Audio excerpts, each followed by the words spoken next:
Le jeu est vraiment cruel en tout point, même la sauvegarde est cruelle, tout est vraiment cruel, c'est vraiment dans le top 3 des jeux les plus cruels qui sont jamais sortis. Si vous avez une idée de jeu plus cruel, mettez-la en commentaire, ça m'intéresse vraiment. J'y jouerai peut-être, sauf si je suis aussi cruel que ce jeu, mais c'est vraiment très très très violent. Il y a le villager qui arrive au moment où on a voulu s'endormir. Nous on voulait juste s'endormir dans le lit, l'histoire de se reposer, peut-être gagner de la vie, peut-être pouvoir sauvegarder, et il se passe rien de tout ça. Il y a un villager qui arrive, qui va mettre des gros coups de barre de fer, des gros coups de, on dirait un tuyau quoi, des gros coups de tuyau en fer, et voilà ce qu'il va faire. Comme si ça suffisait pas, parce que là il aurait pu me tuer, et retour à l'écran d'accueil. Non, voilà ce qui se passe.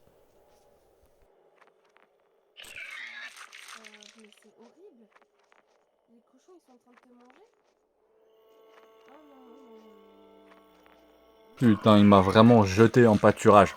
Là, je suis avec le docteur, qui a déjà les jambes coupées, vous pouvez voir, à cause de ces putains de pièges à ours. Il y a des pièges à ours qui sont disséminés un petit peu partout. Et si, par inadvertance, surtout si vous jouez sur mobile, des fois la précision est pas optimale, bah si vous marchez sur ce piège à ours, vous savez qu'il faut pas marcher dessus. Mais si vous marchez dessus, eh ben vous avez plus de jambes. Donc là, je vais vous montrer comment tuer le décrépit prêtre, mais ça fera l'objet d'une vidéo, je pense, à part comment tuer le décréptiste prêtre, mais du coup, forcément ça va sortir de son côté aussi, il n'y a pas de raison. En tout cas, je le laisse aussi là dans la run.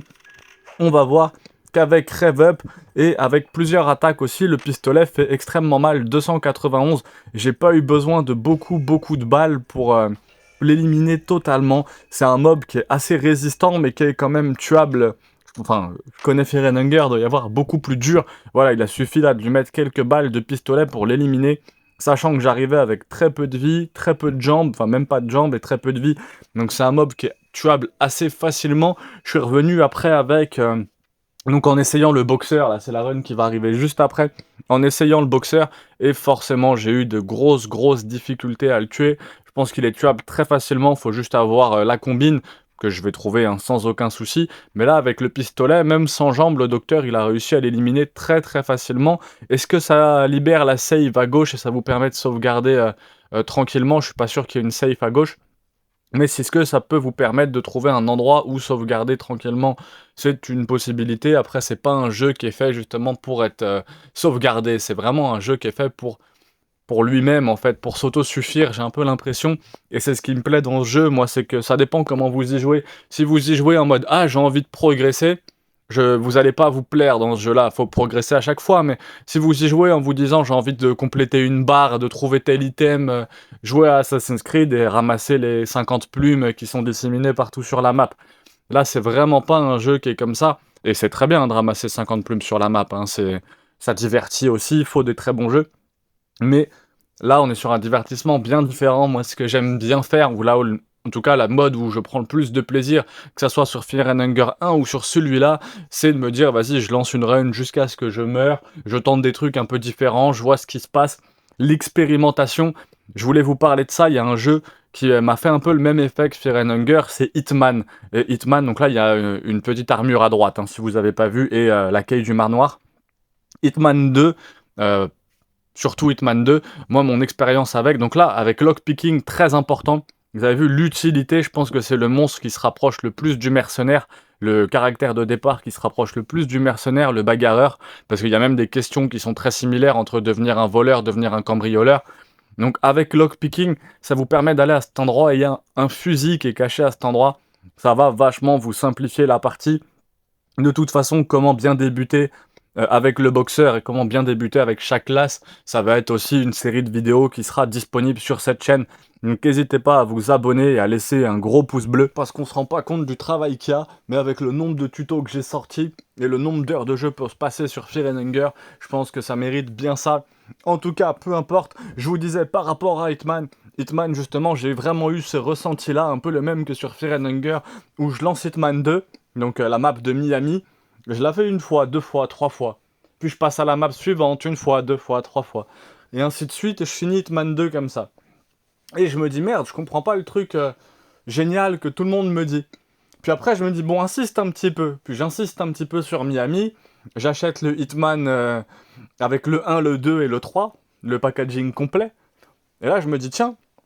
Donc je continue, je fais Dubaï, je fais quelques maps dans le 1. Et je me dis, tiens, j'ai bien envie de retourner sur Miami.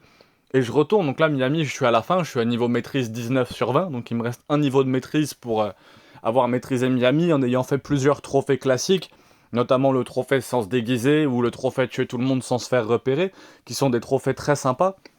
Et à ce moment-là, j'ai compris. Je me suis dit, en fait, Hitman est une expérience très singulière. On joue pas à Hitman pour progresser comme on a envie de progresser dans un MMORPG. On joue à Hitman parce qu'on se dit, tiens, je vais faire une run, elle va me prendre entre une demi-heure et une heure en fonction de la run, et je vais juste essayer de le tuer de façon un peu différente. Je vais essayer de découvrir quelque chose. Et en fait, c'est très expérimental, et j'ai vraiment cette sensation avec Fear and Hunger 2, la Termina. Vous voyez, avec Lockpicking, j'ai fait une première partie avec le docteur, une partie avec Lévi, une partie avec l'occultiste, et là c'est en utilisant le boxeur et en ayant lockpicking, où je me dis, ah, lockpicking c'est quand même quelque chose qui aide vraiment, donc grosse préférence pour le boxeur, un peu comme j'avais pour Kahara dans Fear and Hunger 1, mais c'est cette expérimentation qui est agréable et qui te donne une grosse partie du sel et du plaisir du jeu.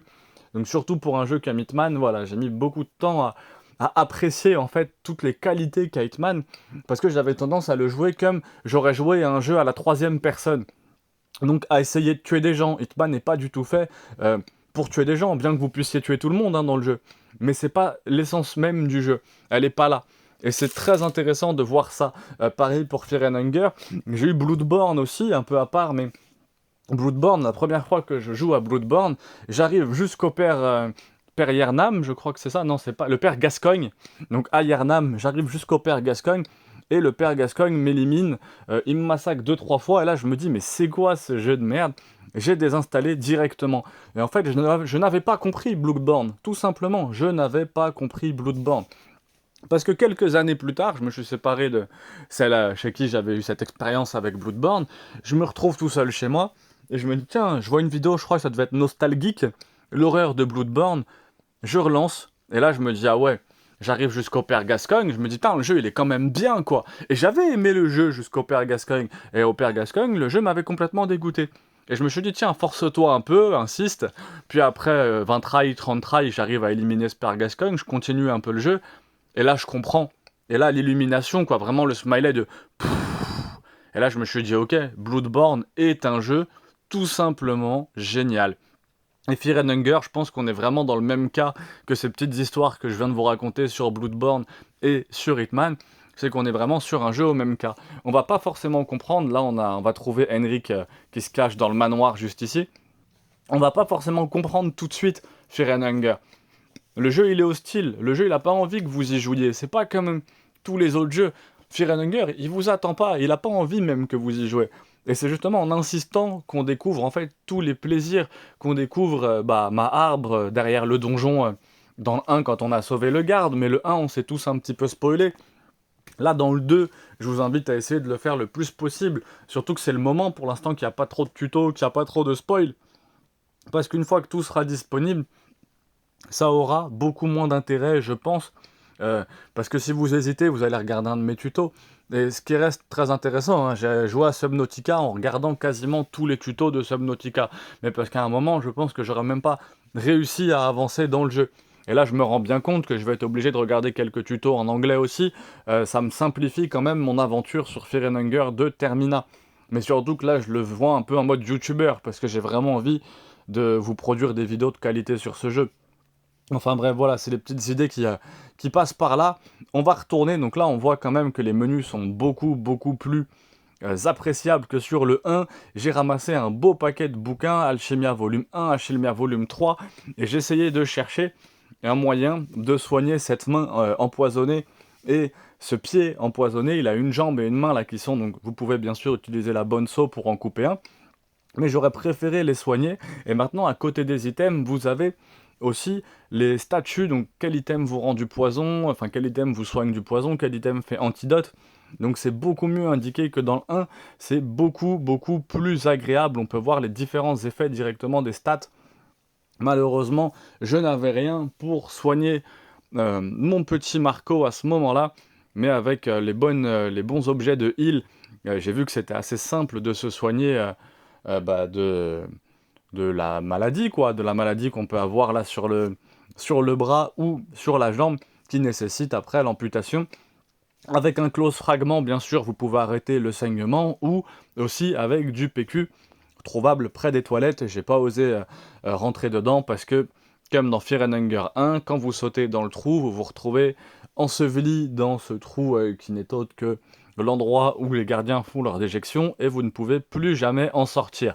Donc très très très frustrant. En plus, je suis pas sûr que YouTube accepte complètement ça. Moi, je pense que si, hein. Mais bon, ça c'est pareil, encore une fois, je vois pas mal de youtubeurs censurer Fear and Hunger, alors qu'il suffit de taper quelques mots-clés sur YouTube et vous tombez sur toutes les atrocités du monde. Alors censurer Fear and Hunger, je trouve ça très moyen quand on voit tout ce qui se passe à gauche et à droite. On va redescendre au même endroit que tout à l'heure, on va voir ce qui se passe en bas pour éviter le décrépite Prest. C'est un petit peu sensiblement la même chose, en bas il n'y a pas grand chose ici. Vous pouvez récupérer une armure à droite qui peut quand même être utile. Je pense que ça doit être la protection la plus simple à récupérer dans le début du jeu en tout cas. Et vous avez aussi la quille du manoir, normalement qui se trouve juste là. J'ai pas de chance, j'ai rien trouvé à cet endroit là dans le coffre. Merci à tous en tout cas pour toutes les réactions que vous avez sur toutes les vidéos. La communauté elle est super bienveillante, ça fait très plaisir. N'hésitez pas à continuer dans ce sens là, aussi bien sur Fear and Hunger. Vous avez aussi ma chaîne musique, Carré Musique, et j'avais une troisième chaîne YouTube un peu particulière pour ceux qui l'ont connue, qui malheureusement s'est fait ban. Sachant qu'elle réuploadait uniquement des vidéos trouvées sur YouTube, hein. Mais je crois que YouTube aime pas qu'on fasse des millions de vues avec certains contenus. Donc le décrépite Prest, qu'est-ce que je vais faire? Je vais tirer une autre balle dans le torse, une bonne balle, 365 de PV, donc la dernière fois je l'ai eu avec 3 balles, je pense qu'il en doit être autour des 1000 de PV sur ce mob, qui est quand même un mob assez résistant quand même, hein, cet enfoiré. Mais c'est un mob qui est facilement prenable, c'est ce qu'on voyait un petit peu ensemble tout à l'heure. J'espère vraiment que ces vidéos vous plaisent. J'ai essayé de faire un peu plus de montage que sur le jeu le plus sadique. Là, on est sur le jeu le plus cruel. Et la série est pas prête de s'arrêter. J'espère que la vidéo vous aura plu. Le petit pouce bleu si vous en voulez d'autres. C'était Carré pour vous servir.